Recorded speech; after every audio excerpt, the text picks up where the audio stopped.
Hello வணக்கம். இன்றைக்கி நம்ம சேனலில் என்ன பார்க்க போகிறோன்னா கொத்தமல்லி தேங்காய் சட்னி எப்படி செய்யலாம் அப்படின்னு தான் பார்க்க போகிறோம். இந்த சட்னி செய்கிறது ரொம்ப ஈஸி, டேஸ்ட்டு பார்த்திங்கன்னா சூப்பராக இருக்கும். அதை விட இந்த சட்னி ரொம்ப ஹெல்த்தியான சட்னி அப்படின்னு சொல்லலாம். கொத்தமல்லி உடம்புக்கு அவ்வளோ நல்லது. நம்ம வேறு எதுலேயும் அதை அதிகமாக சேர்க்க மாட்டோம். இந்த மாதிரி சட்னிக்கு சேர்த்து செஞ்சு பாருங்கள், அவ்வளோ டேஸ்ட்டாக இருக்கும். ஒரு வாட்டி செஞ்சிங்கன்னா திரும்ப திரும்ப செய்வீங்க, அந்த அளவுக்கு இந்த சட்னி சூப்பராக இருக்கும். இது இட்லிக்குன்னு இல்லை, தோசைக்கும் தாராளமாக நம்ம சாப்பிட்லாம். எப்போதும் ஒரே மாதிரி சட்னி செய்யாமல் இது மாதிரி கொஞ்சம் டிஃப்ரெண்ட்டாக செஞ்சு சாப்பிட்டோன்னா நமக்கும் டிஃப்ரெண்ட்டாக சாப்பிட்டா மாதிரி இருக்கும். கூட உள்ளவங்களும் நல்லா என்ஜாய் பண்ணி சாப்பிடுவாங்க. நான் இன்றைக்கி இதை இட்லிக்கு தான் செஞ்சேன், எல்லாருமே விரும்பி சாப்பிட்டாங்க. நீங்களே இதை மாதிரி செஞ்சு பாருங்கள். அதுக்கு ஒரு மிக்ஸி ஜாரில் ஒரு கையளவு இதை மாதிரி நல்லா க்ளீன் பண்ண கொத்தமல்லி எடுத்துக்கிட்டேன். இது கூட ஒரு கொத்து கருவேப்பிலை, ஒரு அரை மூடி அளவுக்கு தேங்காய் சேர்க்குறேன். இந்த மாதிரி கீனிட்டு சேர்க்குறேன். நீங்கள் துருவின தேங்காய் இருந்ததுன்னா ஒரு கப்பு சேர்த்திங்கன்னா 1/4 கப்பு பொட்டுக்கடலை சேர்த்திங்கன்னா அளவு கரெக்டாக இருக்கும். நான் அரை மூடி அளவுக்கு தேங்காய் சேர்த்துருக்கேன். இதுக்கு ஒரு கைப்பிடி அளவுக்கு பொட்டுக்கடலை சேர்ப்பேன். இப்போ காரத்துக்கு தகுந்த அளவுக்கு மிளகாய், பச்சை மிளகாய் தான் நான் சேர்க்குறேன். இஞ்சி, ஒரு துண்டு இஞ்சி சேர்க்குறேன். இஞ்சி அதிகமாக சேர்க்க வேண்டாம், ஒரு துண்டு சேர்த்தா போதும். 2 பல் பூண்டு சேர்க்குறேன்.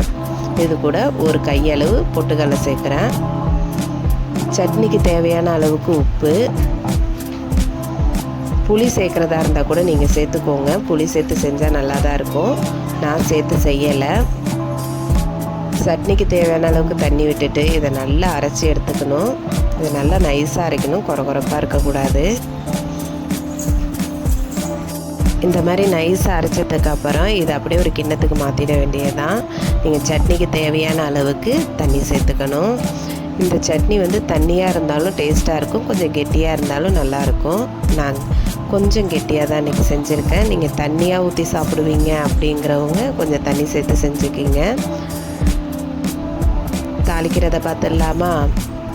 தாளிப்பு கரண்டி சூடானதும் அதில் கொஞ்சமாக எண்ணெய் சேர்த்துக்கிறேன். எண்ணெய் நல்லா சூடானதும் கடுகு பொரிஞ்சதுக்கப்புறம் வெள்ளை உளுத்தம் பருப்பு, ஒரே ஒரு வரமிளகாவை இந்த மாதிரி கட் பண்ணி சேர்த்துக்கிறேன். பெருங்காயத்தூள், அவ்வளோதான். இதை அப்படியே நம்ம சட்னி கூட சேர்த்துடலாம். ஒரு வாட்டி கலக்கி விட்டுட்டு உப்புலாம் இருக்கா அப்படின்னு செக் பண்ணிக்கோங்க. இந்த அளவுக்கு நான் கொஞ்சம் திக்காக தான் இன்றைக்கி பண்ணியிருக்கேன். சிலவங்க தண்ணியாக செஞ்சால் தான் நல்லாயிருக்கும் அப்படின்னு சொல்கிறவங்க கொஞ்சம் தண்ணி சேர்த்து நீங்கள் செஞ்சுக்கலாம், அது உங்கள் இஷ்டம்தான். பாருங்கள், அவ்வளோதான், சட்னி சூப்பராக ரெடி ஆகிடுச்சு. இதை இட்லி தோசை கூட சாப்பிட்றப்போ அவ்வளோ டேஸ்ட்டாக இருந்துச்சு. கொத்தமல்லிலாம் பிடிக்காது அப்படின்னு சொல்கிறவங்களாம் இருக்க முடியாது, அந்த அளவுக்கு எல்லாருமே விரும்பி சாப்பிட்றது தான். ஆனால் அது சட்னியாக செஞ்சு கொடுக்குறப்ப ரொம்ப என்ஜாய் பண்ணி சாப்பிடுவாங்க. நீங்களும் செஞ்சு பாருங்கள், ஹெல்த்தியாகவும் சாப்பிட்டா மாதிரியும் இருக்கும். இது உடம்புக்கு அவ்வளோ நல்லது. நான் இன்றைக்கி இட்லிக்கு தான் செஞ்சுருக்கேன். சாப்பிட்டப்போ அவ்வளோ டேஸ்ட்டாக இருந்தது. நீங்களும் ட்ரை பண்ணி பாருங்கள். வீடியோ பிடிச்சிருந்ததுன்னா லைக் பண்ணுங்கள், ஷேர் பண்ணுங்கள், மறக்காமல் நம்ம சேனலை சப்ஸ்கிரைப் பண்ணுங்கள். இதை மாதிரி ஒரு டெய்லி ஒரு வீடியோஸ் நம்ம சேனலில் வரும், சப்போர்ட் பண்ணுங்கள். அவ்வளோதான் ஃப்ரெண்ட்ஸ், தேங்க்யூ.